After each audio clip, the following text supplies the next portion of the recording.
Now we are so happy to welcome in our MSG PM Hoops contributor, Steve Novak. Steve, great to join us. Great to have you join us today. Let's talk a little Summer League, because Summer League games are underway. We know you have some fond memories from your Summer League that you have been just dying to share with us. So the floor is yours, my friend. Oh, I definitely do. The Summer League, for me, to be honest, was Coach Thibodeau. Was my summer league coach. I played for Jeff Van Gundy with the Houston Rockets, and Coach Tibbs was his assistant. And so I had the pleasure of having a Coach Thibodeau summer, my first summer, which for anybody that's not been watching the Knicks or the Minnesota Timberwolves or the Chicago Bulls or the Boston Celtics over the last few years, oh, look at how strong and handsome and muscular I used to be. I'm about to say, look at that neck, boy. You was lifting. All right.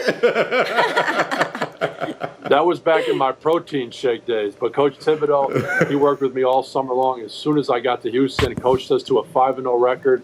And I had some awesome memories. Some of my first teammates that I got to play with in the NBA. It's all kind of surreal still at this point. So when I watch these guys, number one, the number 2 pick, all the way to the 60th, competing for jobs and playing in Vegas, it really is a special time to really get to prove yourself. And I definitely have some awesome memories from it. Man, it's always good having Steve Donatello Novak on here to talk about some New York Knicks. And we've got a projected starting 5 for the Knicks this year with Kemba Walker and Evan Fournier replacing Elfrid Payton and Reggie Bullock, potentially, projectingly. What does this look like to you, this starting 5 with Kemba, Fournier, RJ, Julius, and Mitch, starting with the Knicks?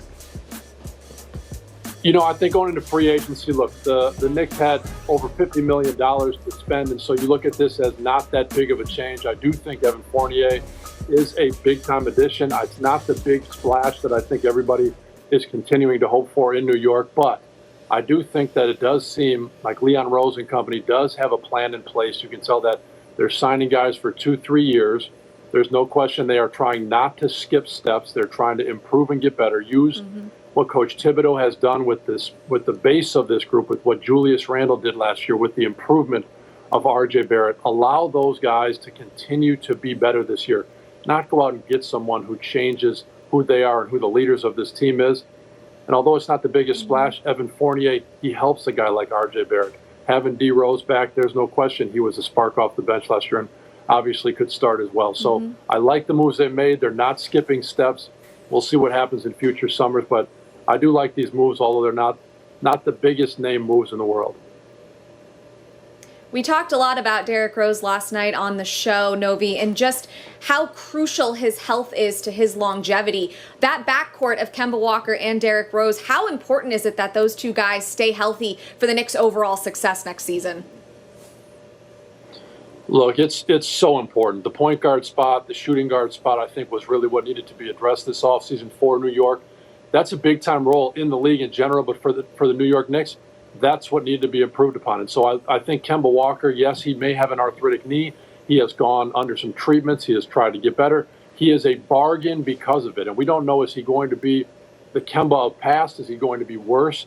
We don't know. But $8 million a year, a 2-year deal for him to get, I think it's an awesome bet. A New York native, a guy that can certainly fill it up, has had some incredible performances dating back to his college days when he was at UConn at the Garden. And when you play at home, I do think that there's always that special energy that you give to your home team and where you're from. And so there's no doubt you're getting a guy who is going to do absolutely everything he can to help this team. And I think that goes a really long way for a guy who may need to be playing through some injuries. And if D Rose can stay healthy, like you said, those two guys, they are going to be key. They're veteran guys, score the ball and run that point guard spot. Also important. I guarantee you that Bronx contingent of New York City is going to be heavy in the Garden once Kemba Walker dons that number 8 for the New York Knicks. Novi, Julius Randle signed an extension for approximately $117 million with the New York Knicks. He's here. He's staying. He's not playing for a big contract. He's not playing for that $200 million deal. Do you think that him staying here and locking in his future with the New York Knicks is going to help him focus a little bit more on the upcoming season? You know, I do. I think when you are playing for a contract, there's no doubt it can go one way or the other. You play your best, you do absolutely everything you can, you look great, or it's the pressure gets to you and you can't perform. Julius Randle showed he put his best foot forward. I think going into this offseason, it wasn't it wasn't a foregone conclusion that he was going to sign this extension. Let's be honest, this could be an incredible contract for the New York Knicks. Maybe not as much for Julius Randle, but he showed that he wants to be there, because had he gone into next offseason, he could have got a 4-year, $153 million 4-year extension, 4-year contract, had he opted to bet on himself and to go into next season that way. He did not. He signed a $117 million extension. And so it could be a really, really good contract for New York.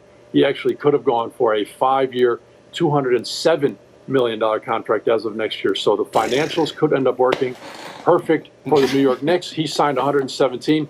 Look, that's a lot of money. I would say that he didn't necessarily bet on himself. He took that money. Nobody calls you crazy for taking 117, but I think it could end up being a good contract. He might relax and just play his game.